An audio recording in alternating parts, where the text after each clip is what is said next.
Hi friends, it's Unicorn and today I want to bring you my January reading wrap up. January was such a good reading month for me. I read 13 books in total. It's way more than what I usually read, but according to this New Yorker cartoon, January has the most days in the year, so it all makes sense. Within the 13 books, I have read 4 books for the From and About Asia reading project, Lebanon month. I've already wrapped those up, so I'll leave the link down below so that I don't repeat myself here. And for the rest of the 9 books, I have individual reviews for almost all of them as well. Links also down below. And now, without further ado, let's talk about the books. The first book I finished this year was a short story collection by South Korean author Bora Chung, and it's called Cursed Bunny and translated into English by Anton Hur.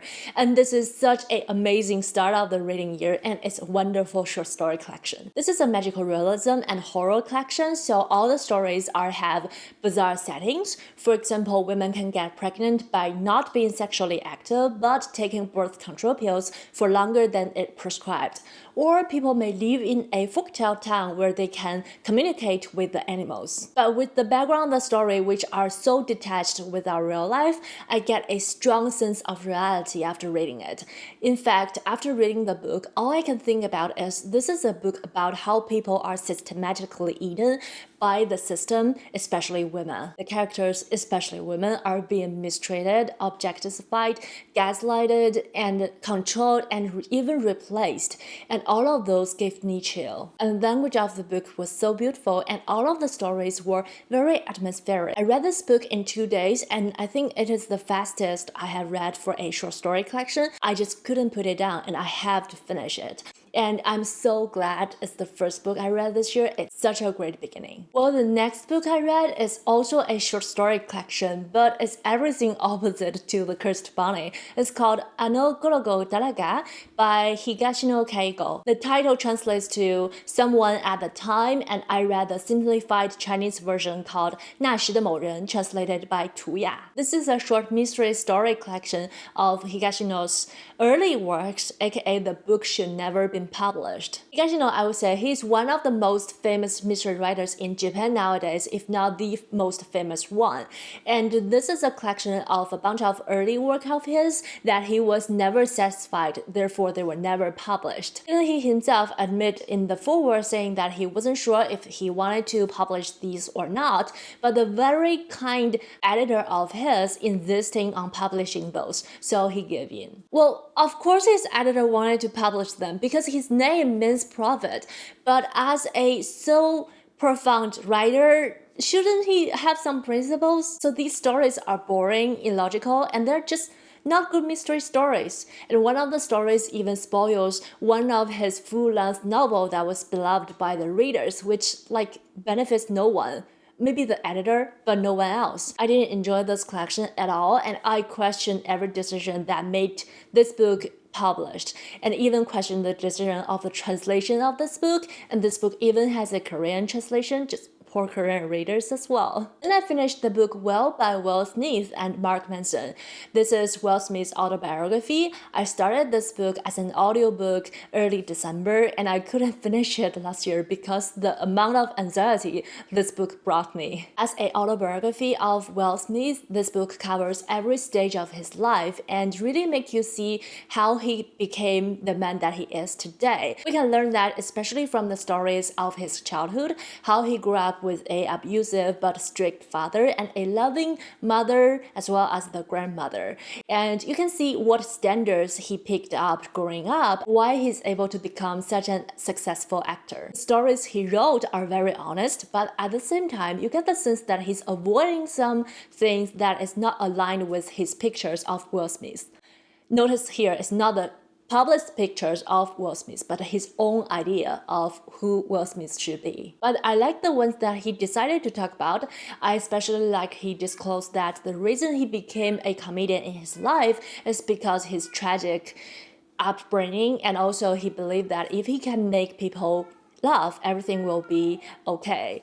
And I also liked how he reflected on his own flaws, and sometimes he admitted that his views of things can be problematic at times. That also frustrated me because even though he reflected on his mistakes all the time. He doesn't really learn from it. So you see him repeating the same mistakes again and again. It's so redundant. And the thing that stressed me out was he really believed in hard working. Well, it's a good thing, but he emphasized on the idea of success so many times. Especially when the time comes after he became an actor, you can feel from the audiobook that the pressure he put on himself and to put on the people around him and sometimes delivered to the readers. So this book became very hard for me to process at the end of last year, and this year I had to power through the last couple hours of it in order to finish it because I still want to finish it.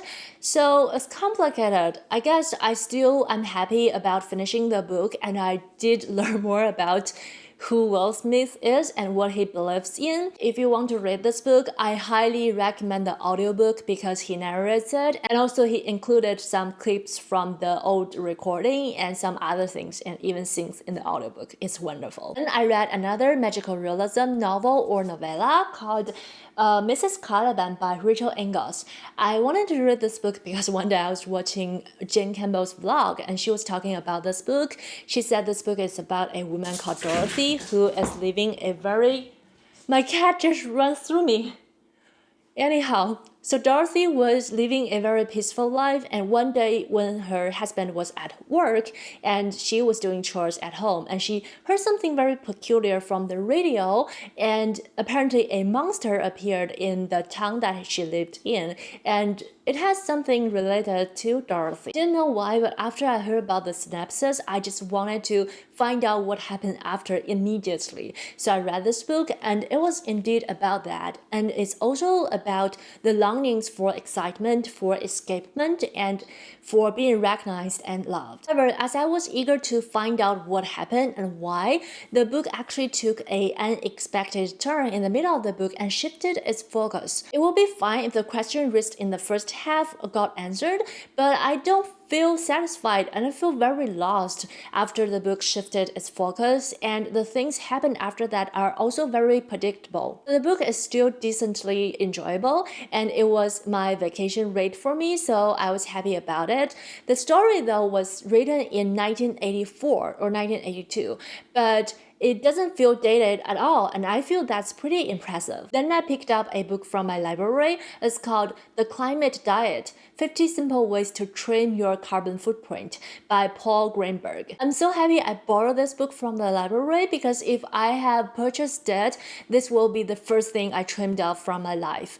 And I think this book is a great example of how easy we'll fall into the trap of consumerism with a good intention. Subtitle of this book says 50 actions, only that it wasn't 50. In order to meet the number 50, the author separated one sentence into different multiple ones in order to meet the quota. But the thing that really threw me off is the lack of consideration of these actions, and really makes me question if the author had really thought through these ideas. For example, he mentioned carbon footprint and made the statement that sometimes our pets leave a really huge carbon footprint as well, so we need to discuss it and reduce it. I'm totally agree with that. As a pet owner myself, I know that there are so many ways to reduce the waste in our lives and minimize our impact and purchase from responsible providers. The suggestion of the author was so laughable. He said, because of the large carbon footprint of our pets, we should all consider hamsters instead of cats and dogs. I mean, I have nothing against hamsters, and I can't believe I need to say that in my whole life, but you can be so wasteful no matter which type of pets you're raising, because the species of the pets is not the core issue here. The issue is how we choose to deliver our care to our pets. And to me, it's like, why don't you just suggest people to have like spiders? Because spiders are more eco-friendly and they even eat mosquitoes, Therefore, I think this book was published because of the buzzword. And another issue I have with this book is that itself is so wasteful. Each suggestion takes an entire page, and each table it shows takes an entire page as well. So some pages you can find is only 20% of the contents. Pages of blank paper were presented in this book. It's such a counterintuitive presentation, consider it's a book all about eco-friendly. Then I read OKEGAWA Stalkers 殺人事件 by Shimizu Kiyoshi. And the title translates to The Murder Happened in OKEGAWA by Stalkers.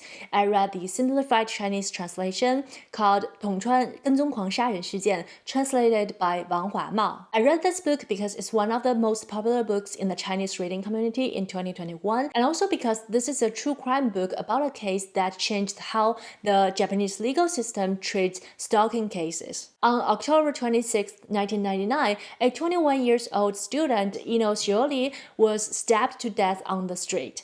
Firstly, the public thought it's a random murder targeting young female student. Soon the author of this book discovered that this is indeed a murder planned by the ex-boyfriend of Ino, who also hired a bunch of people to stalk her and assaulted her before her death. Before Ino died, she went to the police to report that she was stalked and assaulted by a lot of people, but the police didn't pay attention, and the case wasn't filed. And after she died, the mainstream media was focusing on the fact that was a beautiful, fashionable young girl and focusing solely on the appearances of her and her belongings instead of the case itself. So in the author's opinion, was killed 3 times. Firstly by the murderer, the second time by police, and the third time by the media. Because of the nature of this case, the book was fast-paced, layers and layers of events and evidence coming to the surface, and I admire that the author's insisting on investigating because he had limited resource at the time and also a lot of pressure from other reporting. I was also very fond of the braveness of the author. He challenged the authority. He wasn't shy away from calling out the police for their derelictions of duties when needed. He wasn't afraid of the danger that he put himself in during the investigation. I think he's such a role model for investigative journalists. The author was also very honest and very cute to admit that writing is not one of his strongest skills. And sometimes he was joking about how he outsourcing the writing part when under pressure to his writer colleagues. And we can totally tell from the book because there are times I was hoping this book can get more help from editing. But in the end, the society value of this book was so high and the case was so important that I don't mind the flaws in writing. And I hope it can be translated into English one day. And then I finished Vanity Fair by William Makepeace Thackeray. I'm so happy I read it. The story is wonderful, the writing was so interesting, and I loved it. This book follows 2 young women who cannot be more different. The book was set in the 1800s when women's livelihood depends on their family and husband, and a lot of people are chasing fame, money, and a lot of other illusions. I loved the characterization in this book. I especially love one of the main characters called Becky Sharp. She is just a wonderful, brilliant young woman. She is smart, she's aggressive, she's determined, she's one of the most clear-minded people in this whole book, and I just love her so much. And I think she's the most interesting character I have read in a very long time. I also loved how the author has a voice in the book. He not only writes the book but also narrates the story to the readers, so he literally talks to you, and I found myself having conversation with him a lot of times, and it's such an interesting experience. I apparently had a lot more to say about this book, so I have a separate video review of it. I'll link down below. Then I read The Body in the Library by Agatha Christie. I picked up this book in the middle of a bunch of heavy readings about Lebanese civil war, and I'm so glad I did because this is a much needed relaxation for me, and I just love it so much. It's everything great about Agatha Christie. This is the second full-length Miss Marvel novel, and it starts in the house of the Benjys. One day they woke up and found a body in their library. It's a blonde young girl that they don't know who was strangled to death. So many questions raised here. Who was her? Why was she in the Benjy's library? And what's her connections with the whole family? As the police get involved, Mrs. Benjy invited her friend Miss Marple to investigate as well. The story takes place in a larger stage this time, as Miss Marple needed to travel to a fancy hotel out of their town and meet a lot of new people. I love to read about how Miss Marple studied characters, and when she met new people, she compares the personalities of the new one to the townspeople that she knew for a long time. I also liked how she gave advices to people about village life. The story itself has so many layers, the different motivations of different groups of suspects. It's very interesting to read about. And in the end, it's just a wonderful, cozy reading, and I needed it so much. The last book I finished in January is Born a Crime by Trevor Noah. This is another book that I'm glad that I finally read. For this year, I didn't know about Trevor Noah. Apparently my camera knows it because it's focusing on Noah's face instead of mine.